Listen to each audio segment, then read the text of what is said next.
BJP ने हरियाणा में लगातार तीसरी बार सरकार बनाकर नया इतिहास रच दिया है। बीजेपी सिर्फ 2024 की जीत से खुश नहीं है, बल्कि वो 2029 की तैयारी में भी जुट गई है। आप भी कहेंगे अभी सरकार बने महज जुमा 2 दिन ही हुए हैं, ऐसे में 2029 की चर्चा क्यों करनी चाहिए? लेकिन ये चर्चा करनी बेहद जरूरी है, क्योंकि एक तरफ कांग्रेस जहां हार का मातम मना रही है, जहां हार के बहाने तलाश रही है, जहां भूपेंद्र हुड्डा अभी भी कांग्रेस से कब्जा छोड़ने को तैयार नहीं है, वहीं पर बीजेपी ने 2029 की तरफ मजबूती से कदम बढ़ा दिए हैं। बीजेपी ने क्या तैयारी की है और कांग्रेस बीजेपी की तैयारियों के सामने कहां खड़ी है, ये जानने के लिए आप आज की इस खरी खबर को जरूर देखिए। इस खबर को ज़्यादा से ज़्यादा शेयर किए और इस खबर को लेकर अपने कमेंट भी आप जरूर करिए।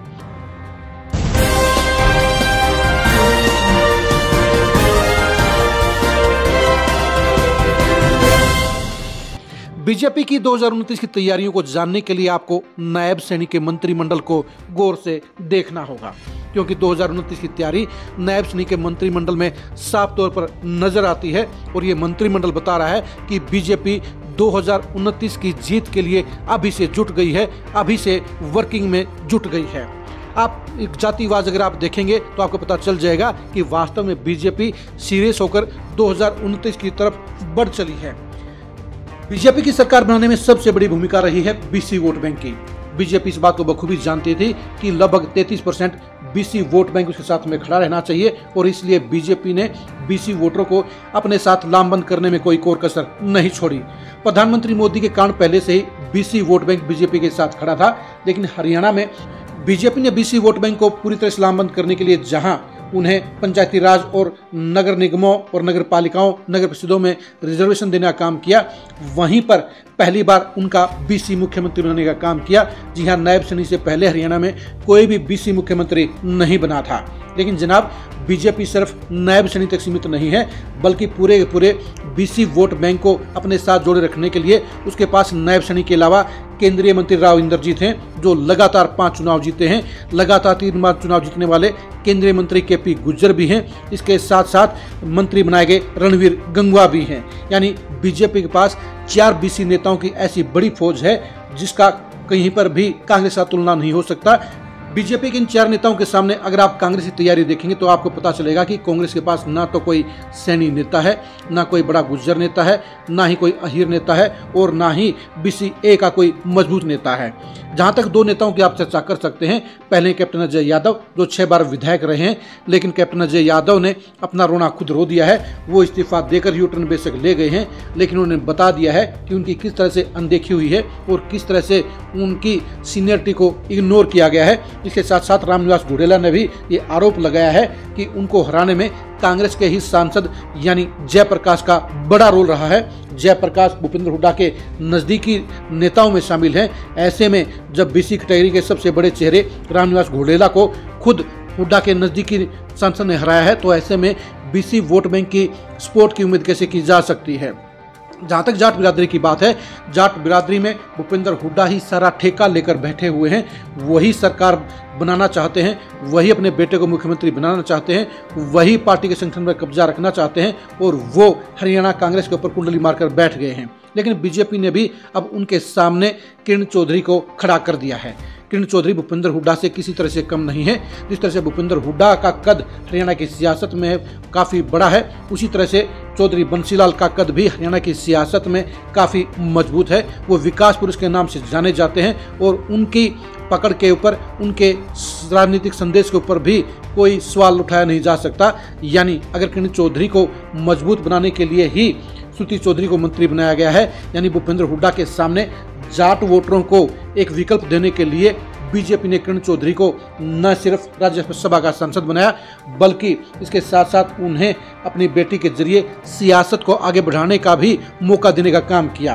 भूपेंद्र हुड्डा ने जहां बाकी के जाट नेताओं को हाशिए पर डाल दिया, वहीं बीजेपी ने पहले वीरेंद्र सिंह को मौका दिया। जब वो नाकाम रहे तो अब किरण चौधरी के जरिए हरियाणा के बड़े जाट वोट बैंक के साथ भी बीजेपी अब नजदीकी लाने की कोशिश करेगी। पंजाबी वोट बैंक में भी बीजेपी का कब्जा बरकरार रखा गया है।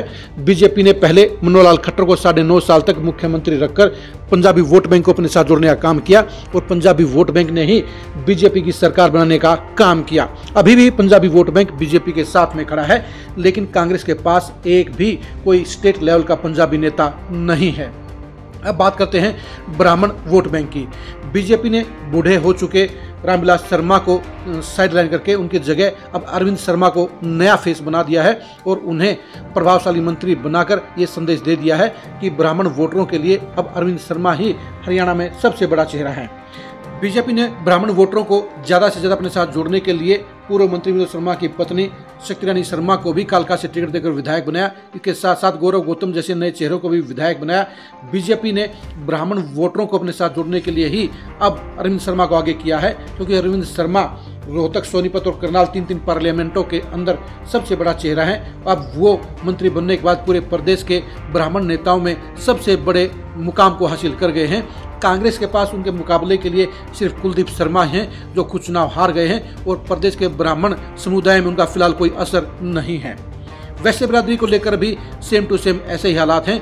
बीजेपी ने जहां विपुल गोयल को मंत्री बनाकर वैश्य समुदाय के अंदर एक पॉजिटिव मैसेज देने का काम किया है, वहीं पर घनश्याम सर्राफ भी लगातार चौथी बार विधायक बने हैं, यानी वैश्य बिरादरी का समर्थन भी पूरे तौर पर बीजेपी के साथ में खड़ा है। वहीं कांग्रेस के पास एक भी मजबूत वैश्य नेता नहीं है, जिसके चलते पिछले 4 चुनाव से लगातार वैश्य बिरादरी का वोट बैंक बीजेपी को जाता गया है। जहां तक बात करते हैं राजपूत बिरादरी की, राजपूत बिरादरी 100% बीजेपी की समर्थक मानी जाती है और इन विधानसभा चुनाव में भी इक्का दुक्का सीटों को छोड़कर सारी सीटों पर राजपूत वोटरों ने बीजेपी को वोट देने का काम किया, समर्थन देने का काम किया। श्याम सिंह राणा को मंत्री बनाकर बीजेपी ने राजपूत वोटरों को भी खुश करने का काम किया है और ये सच्चाई भी है कि श्याम सिंह राणा इस समय हरियाणा के राजपूत नेताओं में सबसे बड़ा कद रखते हैं और यही वजह है कि बीजेपी ने उनको मजबूत करके अपना एक पिलर तैयार कर दिया है। रूरल वोटरों में भी बीजेपी के पास रविंद्र कल्याण जैसे नए चेहरे को भरा गया है। वो लगातार 3 बार के विधायक बन गए हैं, अब उनको स्पीकर बनाने की तैयारी चल रही है। कांग्रेस के पास उनके सामने कोई मजबूत चेहरा नहीं है। बीजेपी ने रोड वोटरों को लामबंद करने के लिए पुंडरी में भी सतपाल जांबा को विधायक बनाने का काम कर दिया। कांग्रेस के पास सिर्फ सुल्तान सिंह जडोला हैं, लेकिन उनकी हार के साथ ही ये तय हो गया है कि रोड वोटरों का बड़ा जन समर्थन बीजेपी के साथ में है। बीजेपी ने इस बार के चुनाव के अंदर एससी वोटरों में भी बड़ी सेंधमारी करने का काम किया है। सुप्रीम कोर्ट के आदेश के बाद बीजेपी ने अब एससी के रिजर्वेशन के अंदर भी सब कैटेगरी बनाकर 10% का हिस्सा डीएसएससी को दे दिया है, यानी वो ऐसी कैटेगरी, वो ऐसी बिरादरी जिनको आरक्षण का पूरा लाभ नहीं मिला था, उनको बीजेपी ने आरक्षण में 50% की हिस्सेदारी देकर उन्हें भी अपने साथ जोड़ने का काम कर दिया है। कृष्ण बेदी को इस कैटेगरी से मंत्री बनाकर बीजेपी ने साफ संदेश दे दिया है कि वो इन समुदायों की, इन बिरादरियों की सबसे बड़ी शुभचिंतक है। कांग्रेस के पास इस बिरादरी का कोई भी बड़ा चेहरा नहीं है। जहाँ तक हम बात करते हैं SC A कैटेगरी की, उसमें भी बीजेपी ने अब कृष्णलाल पंवार को आगे कर दिया है। उनके सामने कांग्रेस के पास उदय भान और गीता भुक्कल 2 चेहरे हैं। उदय भान की पोल पट्टी इस बात से खुल जाती है कि वो प्रदेश सदस्य होने के बावजूद खुद का चुनाव भी नहीं जीत पाए और गीता भुक्कल भी लगातार 4 बार विधायक अपने बलबूते पर नहीं बनी है, बल्कि हुड्डा परिवार की मेहरबानी से बनी है। इस तरह से हमने आपको बताया है कि ये 12 बिरादरियां ऐसी हैं जो हरियाणा में सत्ता का फैसला करती हैं, जिनके 80% वोट हैं और ये 80% वोटर ही इस बात का फैसला करते हैं कि सरकार किसकी बनेगी। और बीजेपी ने इन सभी 12 की 12 बिरादरियों में मजबूत पिलर खड़े कर दिए हैं, मजबूत चेहरे तैयार कर दिए हैं और इन चेहरों के बलबूते पर बीजेपी 2029 में सत्ता हासिल कर सकती है।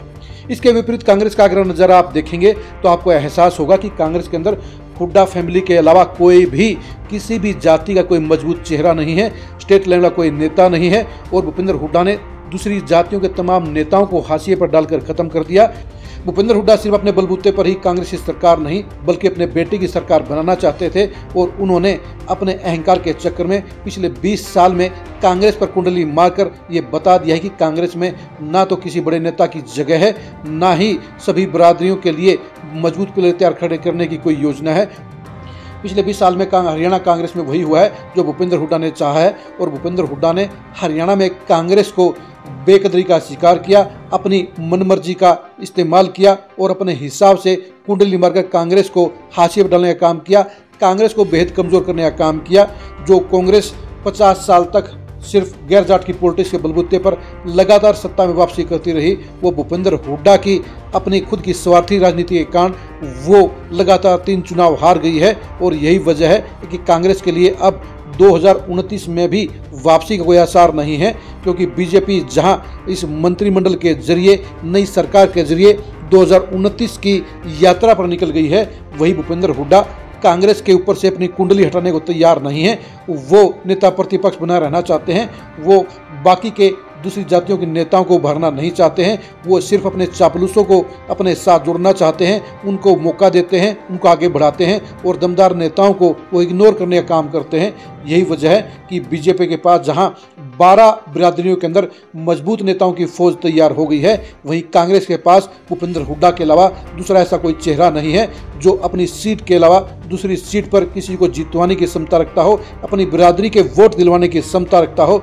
यही वजह है कि बीजेपी ने सत्ता की हैट्रिक लगा दी है और कांग्रेस लगातार तीसरा चुनाव हार गई है और 2029 में भी हालात सुधरने के आसार नहीं हैं, क्योंकि भूपेंद्र हुड्डा को हटाए बगैर गैर जाट वोटर बीजेपी को छोड़कर कांग्रेस में नहीं आएंगे और भूपेंद्र हुड्डा कांग्रेस से कब्जा छोड़ने को तैयार नहीं है। अब आप खुद ही बताइए, क्या इस तरह से बीजेपी 2029 में सत्ता की सरताज नहीं बनेगी और क्या इसी तरह से 2029 में भी कांग्रेस सत्ता से बेदखल नहीं रहेगी? बीजेपी की तैयारियों और कांग्रेस के हालात को लेकर आप क्या सोचते हैं, कमेंट करके जरूर बताइए। बीजेपी के इस नए मंत्रिमंडल के प्रभाव और असर को लेकर भी आप कमेंट करके आप जरूर बताइए। बीजेपी के सामने कांग्रेस के भविष्य को लेकर आप क्या सोचते हैं, ये भी कमेंट करके जरूर बताइए। आप हमारे फेसबुक पेज को फॉलो कीजिए, आप हमारे यूट्यूब चैनल को सब्सक्राइब कीजिए। नमस्कार।